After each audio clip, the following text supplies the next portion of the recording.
Nagpapalakas talaga ng nagpapalakas si Wesley. Tuloy-tuloy na siya ngayong sumasali. Pinakamalakas na online tournament sa buong mundo weekly, ang Title Tuesday sa chess.com. At i-analyze natin ang pinakamatindi niyang last round fight against Brazilian Grandmaster. Pero bago po natin pasadahan, mga kaibigan, ay atin munang sagutan ito. Ayan.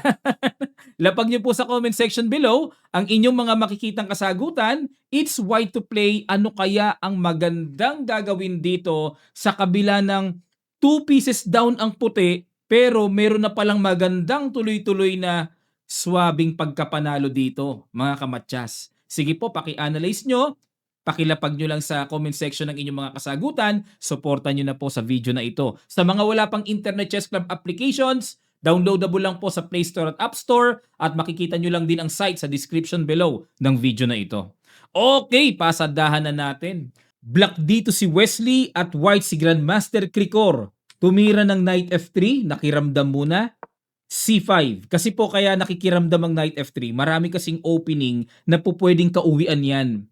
O kagaya niya, nag C5 si Wesley. Pero tinirahan ng English opening. Ang tawag dito ay English symmetrical. Kasi po, kung titirahan ng E4, Sicilian na yan. Kaya maraming pwedeng kauwian na opening yan. C4 at nag-Knight F6 si Wesley. Knight C3, B6. Ayun, i-hedgehog ang formation ng kanyang English symmetrical. Okay, D4. Nag-break agad sa sentro. Bishop B7. Develop. Nag-F3 naman. Okay. Kasi po itong diskarte ni Wesley, panira talaga ito sa English opening na gustong mangyari ng puti eh. Ang English po kasi yung nag-G3 tapos nagpa-fianchetto. Kaso, paano makaka-G3? May bishop na kagad. Grabe itong discarding inuna ni Wesley, ano? Panira kagad sa gustong mangyari ng English. Napilitan tuloy ngayon si Krikor na mag-F3 para ang idea mag-E4. Parang i-convert na lang sa Sicilian Maroczy bind. Nag-E6 lang para ilalabas naman ang bishop. Nag-E4 na. Ayan na po, no? Parang Maroczy, no? Knight C6, develop. Bishop E3, A6. Okay. Ito pong A6, ang ibig sabihin niyan para hindi makatalo ng basta-basta knight sa B5 na pupunta sa D6. Yan ang diskarte ng A6 para mapigilan yon. Nag-queen dito lang, tuloy lang sa pag-develop ng normal. Queen C7 at nag-rook C1. Ito naman ang lumabas na new move ni GM Krikor. Dahil ang natural na ginagawa dito ay bishop E2 talaga, tapos magka-castling na sa kingside. Yan ang palagian. Pero dito, nag-rook C1 muna. At ito pong rook C1, parang simpleng development lang, pero merong binabalak yan na knight D5 mamaya. Yan yung mga lundag na ganun, sacrifice na kapag kinain-kain, ayun. Okay, may mga ganun na paparating. At nag-bishop C5 naman dito si Wes. Kumbaga, pangbara din yan sa C-file, naka-develop pa, may tension pa sa knight D4. Knight B3 umiwas, nakipaghamon ng bishop to bishop, pero D6 lang ni Wesley. Kumbaga, okay, kung kainin man ang bishop, okay lang, D ang pangkakain, tapos pag nabuksan na yung D file, lalagyan ng tore. Kaya ito po, bawat tira nila, mga kamatyas, mayroon talagang lalim. No? Bawat tira may laman, may lalim. Bishop E2, ayan na, magpe-prepare na, no? Magkakasling na. Kasling, at nag-rook FD8. Ayan, para alinman ang mga piyesang kumapture dyan sa bishop C5, D-pawn ang pangka-capture, bubukas ang tore sa D-file, at the same time, gaganda ang lundag ng knight sa D4. Paki-imagine yun, ano? Magkakalundag ng malakas na knight sa D4, no? At nag-rook FD1, okay, control. Ayaw ni Krikor na ikaw ang kumain dyan. Parang yun ang nasa isip niya, no? Knight E5, okay, pinipressure yung C4, okay. Ang plano po ni Wesley, kakainin yung bishop, kain, tapos kakainin yung pawn C4. Ayan, na-imagine nyo po, no? May ganung paparating, kinain na, hindi na kinaya, nairita na si Krikor. Kinain, this time, hindi na D-pawn ang pinang-capture. B-pawn. Okay, tingnan natin ang pagbabagong plano. Okay. May napapansin ako dito eh. Pagka nag-knight C6, E5, tapos knight D4. Kaso lang mauunahan siya ng control sa D5. Queen E1, ayan. Ang technique naman po niyan ay lilipat dito sa kabila 'no, oo maganda. Imagine niyo maganda yung queen nandiyan kasi lalo na wala ng dark square bishop si Wesley. Maganda.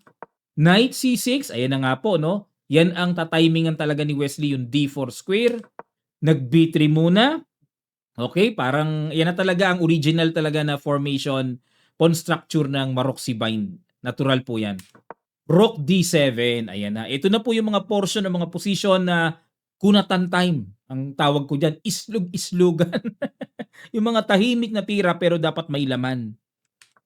Queen H4 na at nag-king H8, okay? Prophylactic move lang si Wesley. Nag-aabang siya sa planong gagawin dito ni Krikor.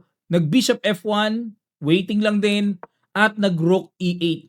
Hindi po makatira-tira si Wesley ng battery na ilalanding niya yung rook sa D8. Kasi may masagwang paparating, bishop G5. Aatakihin ang knight, tumatagos ang pressure. Kapag ang tore nilagay sa D8, buong-buong pinyon. Kakatakot ano? Kaya lumanding muna siya sa rook E8, bishop G5 na. Ayun, yun ang purpose kung bakit nag-prophylactic move si Wesley king H8 para ibakante ang G8 square. Anticipated niya na aatakihin ang bishop niya. Nag-bishop E3, binalikan naman ni Krikor. Bakit po? Kasi lulundagan ng knight. Napakalakas po ng kabayo kapag nandyan na sa gitna. E5, ayan na. Talagang nakipagsabayan na si West, no? Talagang binigay na rin niya. Give up na yung D5, oh. Lulundagan na yan anytime. Nilundagan na nga. At nag-queen D8. Hamon ng queen to queen. Ayun. At dito po sa evaluation bar, kitang-kita, hindi pumapabor ang computer engine sa tinira ni Wesley. Oh, lamang ang evaluation bar ng puti eh. Dapat daw po ay queen to B8. Diyan ang iwas na gustong mangyari ng pinakamalakas na computer engine na si Stockfish. Okay, balik tayo, no? Queen D8, nakipag queen to queen, kinain at nag A3, ayun, para magbi B4. Lamang po dito talaga ang puti sa endgame kasi may D6 na target eh. Very strong yung knight sa gitna. A5 muna para pigilan yung paparating na B4 kasi magbe-break sa queen side. Knight B6, kinulit muna ng atake ang tore. Umiwas si Wesley. Kinulit uli ng atake at bumaba na dito. Kasi wala po talagang mangyayari kung magpapabalik-balik lang din siya ng lundag. At tingin ko papayag na sa draw itong si GM Krikor.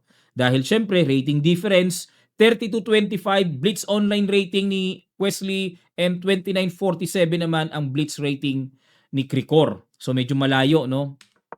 Rook B1, ayan na, babasagi na po sa B4. Knight D4, okay. Yan talaga iniintay ko kanina pa na maibida rin ang knight na yan. B4 na. Naku, malakas. Pero dito, ayun, kitang-kita po sa evaluation bar na pagtira ng B4, naka-recover. O yan o. Dito okay pa evaluation bar ng puti eh. Dapat daw knight C3. Balik lang. O, sige. Nainip eh. Binasag na kagad, mabilis kagad na gustong magkaroon ng aksyon ng puti sa B-file. Dito po, sinimplihan lang ni Wesley ng napakagandang decision positional. In-exchange lang yung bishop sa knight eh. Bakit? Kain, sabay, boom, may knight C2, mga kamatsas. Hindi napansin ni GM Krikor na may ganyan ng paparating. Threat ang bishop niya, threat ang pawn sa A3, threat ang pawn sa B4. Multiple threats ang hatid ng Yokabab na yan ni Wesley. Napakalakas. At nag-bishop to D2. Okay? Para pang depensa kasi naku, kaso nga lang may pingas na rin dito. Oo, hindi naman pwedeng hindi iiwas ang bishop. Nakahanging, no? Kinain lang yung pawn sa A3. Nakatreat pa ang rook sa B1. Yan ang mabigat. Nakatreat pa at wala na po, nag-decide na dito si GM Krikor na ganyan ang pasukin. Ako man ang puti, ganyan na rin papasukin ko, mga kamatsas. Bakit po? Kasi kung halimbawa iiwas lang, halimbawa ilagay sa rook B3, kakainin lang po ng buong buo. O pwedeng C, pwedeng A, o pero ito na lang para ma-open yung rook sa C file. At dito po kitang-kita na two connected pass pawns, buong-buong kalamangan dito. O, itong tulog na pyesa, iikot ko to mga kamatyas, lagay ko sa F6, ganun, ganun. O, imagine niyo no, makaka-join yan and napakalakas ng connected pass pawns. Okay, balik po tayo. Dito ay Talagang kinain na talaga 'tong pawn sa A5, nagpa-quality daw na lang si GM Cricor, pero very practical naman talaga. Rook B8, ayan na po, daanin na sa yaman, lamang na sa materyales. Rook A1, siyempre naman, can't afford daw, ika nga ng mga English commentator nababanggit nila can't afford to exchange. Narinig ko yung kay Marus Ashley, 'no? Hindi raw wala ng karapatan or wala na talagang puwang, 'no, na makipag-exchange pa dahil lugi na nga sa piyesa, Rook B2 inatake ang bishop at nag-bishop C3, rook B3 at nag-bishop E1 umiwas and rook A8. Inabangan na ni Wesley, talagang magtututulak talaga yan. Tumulak and then ayun, yan po yung perfect talaga na pattern na ginagawa ng Torre, no?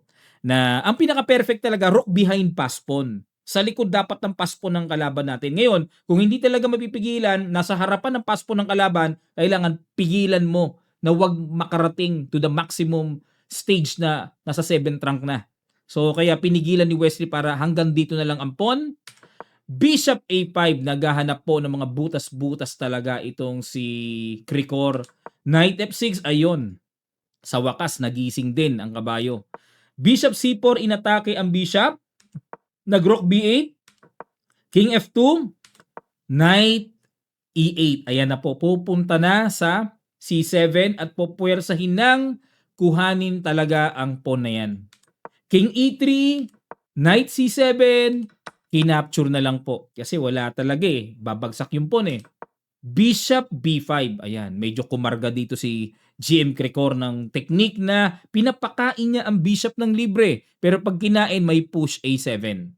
At mauuwi po sa rook and pawn ending na syempre sa rook and pawn ending, hindi ko mo lamang ka ng isang pawn, dalawang pawns, panalo na. O kaya, ayun, hindi na kinain ni Wesley pa. Nag-rook A7 na lang, tutulak lang din kasi, hindi mapipigilan mabibigay lang di ba? Bishop C6, ayan po ang plano, magbi-bishop B7 para malak yung dalawang tore at maging inactive, kumbaga no, mahawla muna ng bishop. Pero lumabas muna, check, King D2 at nag-G6, ayun, nagpasingaw na para yung king naman ni Wesley ay time na to activate. Bishop B7, nilak muna at nag-King G7 na, King C2, Rook B6 at nag-Rook B1. Ayun, dito po nag-decide naman si GM Cricor na makipagpalitan na ng tore dahil nakita niya ang rook sa A1 ni Wesley ay kulong. Hinain. Pero ito, kwentado ni Wesley.